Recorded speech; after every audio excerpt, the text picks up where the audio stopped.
Hello, everyone, and welcome to a bonus episode at the Book Barn. We've got some book club buddies here with us today. So exciting. Yeah. This is a continuation of 2 previous episodes. We really hope that you enjoy it. I'm Laisha. I'm Lanie. I'm Angela. And I'm Amanda. And let's talk books and movies.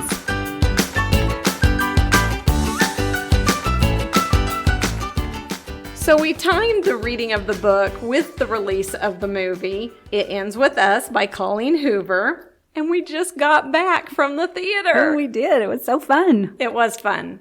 What did everybody think? What'd you think? I loved it. I actually like the movie better than the book, probably. Nice. And that never comes from my mouth, ever. And I am not big on movies. I would much rather read the book, and I agree. I liked the movie way better than the book because I wasn't as big of a fan of the book itself, but the movie was really good. And for me, that's extremely unusual. I like that. Yeah. It sends a good message. I think it will be wonderful for women to watch it and think about their own life and situations and circumstances. Yeah, I think so too. Agree. I like the fact that I never do things with friends, and I did. 100% agree with So that. that part was a lot of fun. Yes. Love field trips. Yes. What did you think about the settings of the movie, like the flower shop, the apartment? Is that what you thought of when you read the book, or were they different?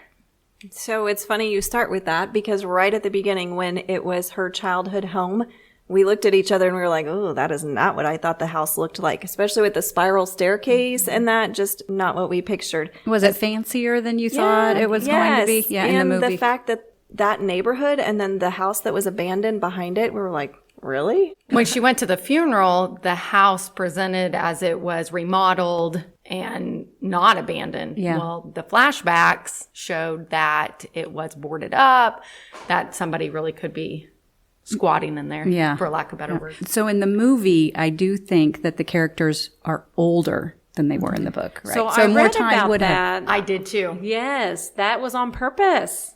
You probably read the same article. Well, that they wanted Blake lively, but they didn't know how people were going to feel about, like, the character in the book is so much younger than what Blake is in real life and how they were going to do it. But if you notice in the movie, they never refer to ages at all.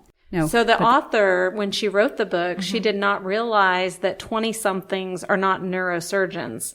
And so they upped the age because he's a neurosurgeon. Yeah. So I thought that was very interesting. Yeah. So more time would have passed from the time they were in high school to the funeral. So remodeling could have taken place because you could have had a In between time. Yeah. But I'll tell you what, and this is just very trivial. I pictured her bedroom opposite. I had the bed on the opposite wall. That's really That's backwards from what I thought. What about the flower shop? Did that look the way you thought? I was just getting ready to mention something about the flower shop. In the book, they spent a whole chapter talking about how she wanted to present it, the colors and all that. And they literally cut it all out of the movie. And I kind of missed that part. I was of really how they got to the darker colors instead of the bright colors. Yeah, I was really excited about the flower shop part, and it wasn't as big a scene really as I and thought. she didn't get hurt.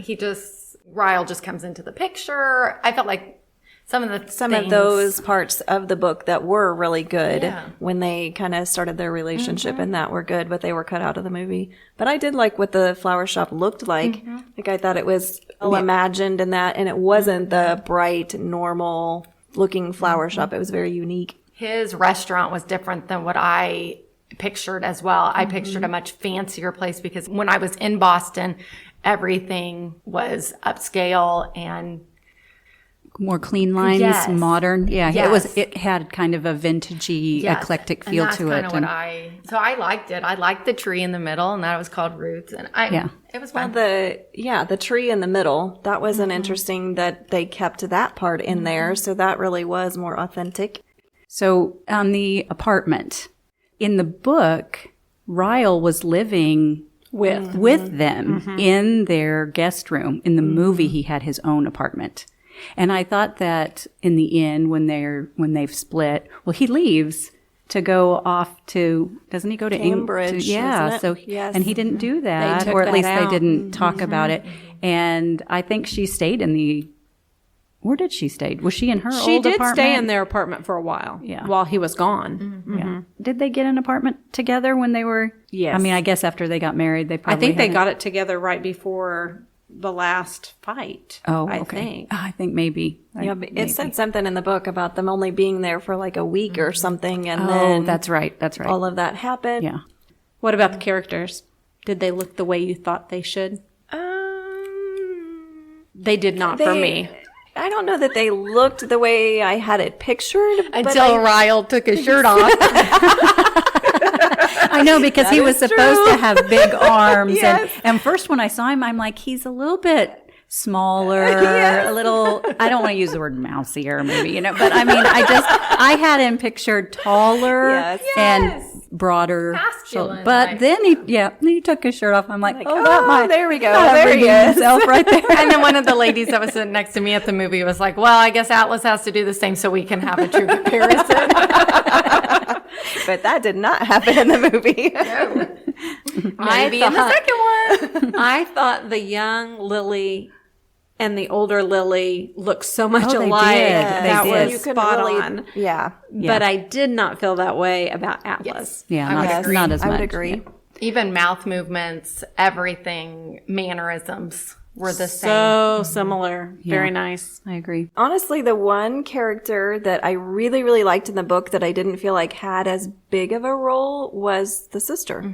Okay. And I And really wanted more of her scene, but it did have the one scene that I really liked from the book about her telling her, I would like for you to be with him because he's my brother, but as your best friend, on the other hand.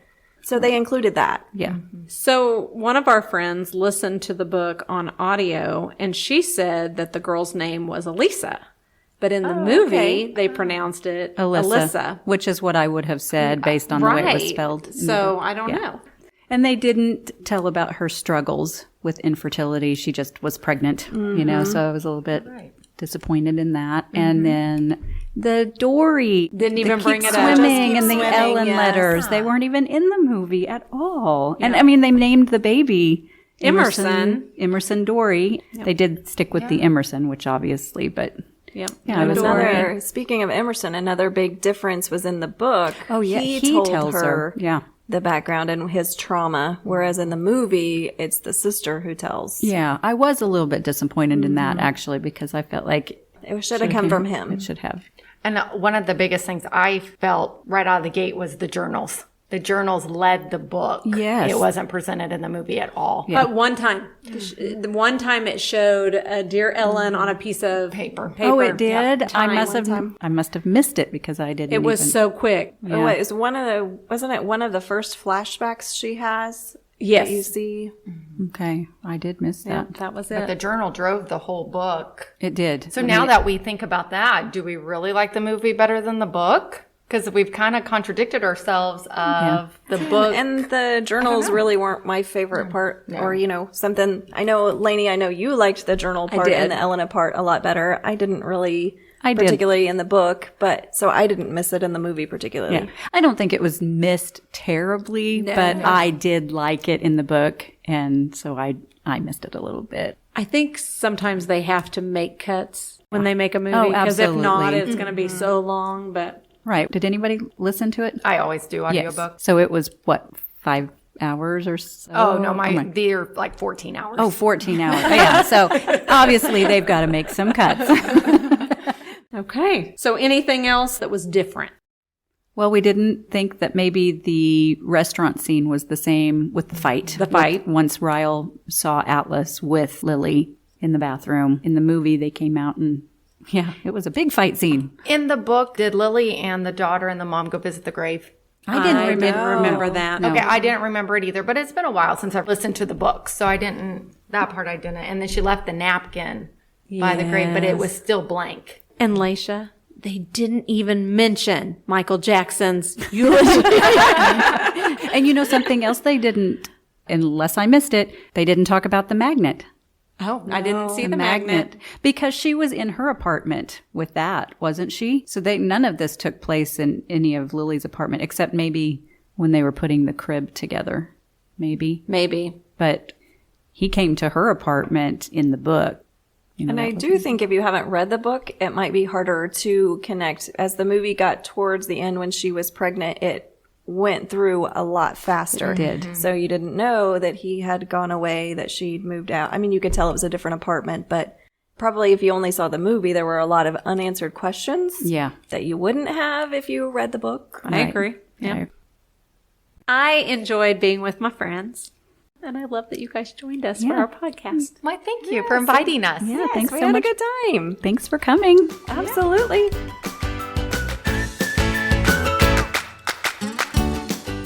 All right, so Amanda had a really good suggestion.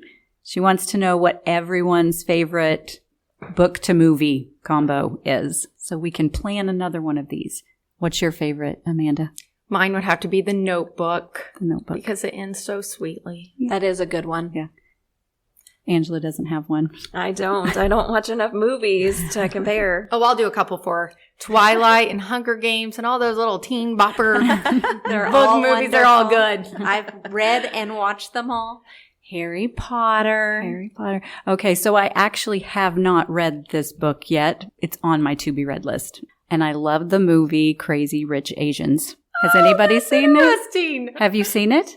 No. Okay. I thought, based on the title, that I would not like this. I don't even know what I thought the movie was, but it's so adorable, and you guys should watch it. And there is a book. It's a series. I do think believe. I'll read the book first. Okay. Do it. I just haven't done that because I've already watched the movie. But I do want to read the book. Like I said, there's a few in the series, I think. And I'd like to get started That's on a those. good one. So I wish we would have started the book barn before where the Crawdads sing. Because that one is phenomenal. I did both. Yeah. I love the book way better, but it still was a good. Yeah. And we also included in this bonus the Stephen King short stories, and we know that Stephen King does books to movies very well. Yeah. Listen to that audiobook. I'd be on there for days. But we did talk about on the way over to the movie To Kill a Mockingbird or some of the old classics to read. And we should do that. Yeah. Bring back some of our high school years back when we had to read those in class. I'm not near as old as them. I am throw that out there. Lanie is the oldest. She doesn't show it. Well, and Laisha just had her birthday, so she's feeling it too. All right. Well, if any of our listeners want to send us some suggestions for books to movies, we would love to hear them. So in our second episode, we interviewed my son, Shane Hammer, and he encouraged us to both read all the short stories in You Like It Darker by Stephen King. Maybe you should give it a try, and there can be a little post-episode discussion. Yes. Yeah, maybe. You had already read the Two Talented Bastards. Yes. So I read that one, and I told you when I was about midway through that I felt like it was very realistic. Yeah, and halfway, it kind of changed. It very much changed. Just as you and Shane said, it was about Pop and Butch growing up in what they called Nowheresville. But I did write down a quote, Laisha, that made me think of us. So your mom and pop spent their whole lives there? A city person might ask. And then you spent your whole lives there? What are you, crazy? Is that not you and I? Yes, it is. And then it went on to quote Robert Frost, and it said, home is the place that, when you go there, they have to take you in. It's also the place you start from. And if you're one of the lucky ones, it's where you finish up. And I'm like, that's us too. Yep, that's us too. We're the lucky ones. And then you have your kids growing up here and raising their families here. Yep, and I don't have that, but all three of my boys live in our small town. Yeah. I did like the story. I did. I liked it a lot. It is kind of interesting sometimes. Yeah, well, it has that supernatural. Yeah. What'd you think about the girl in the corduroy pants? Very interesting. And since they helped her, they got the gift. It was a good one. I liked it.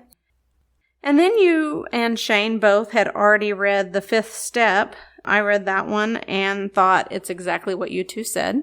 2 men on a bench, and then it flips. And that is the reason why we tell everyone, including our children, never talk to strangers.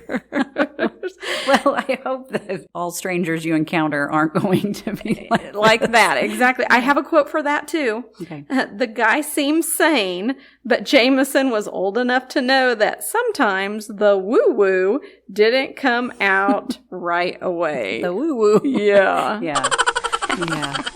I was kind of getting into it. I thought, oh, this is all right. So what did you think? Did you like it? I liked it fine. You liked it?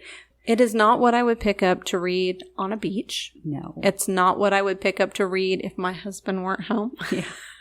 I'm glad that I read it because I wanted to know what Shane was talking about. He made me want to read them. Shane did. Agree. But that was not a story that I really enjoyed. Just And then we come to Willie the Weirdo. Okay, you nailed this one. You said it made you feel icky. It did from the very beginning. It made me feel icky. Grandpa was gross. Yeah. And then Willie was just as strange as strange can be. Yeah. I thought it was a good story, but it just was kind of had that gross factor. Yeah, it just didn't do it for me. Okay. And it wasn't not so much really trying to judge his writing, but it's just like the whole thing just. I can't remember what you and Shane rated it. I probably would give the first one that we read a 4. And then these last 2, I'd say 3. I thought they were good. I don't even know if I can fairly rate something like that because they're so short. Well, it's not even that. It's that I read it.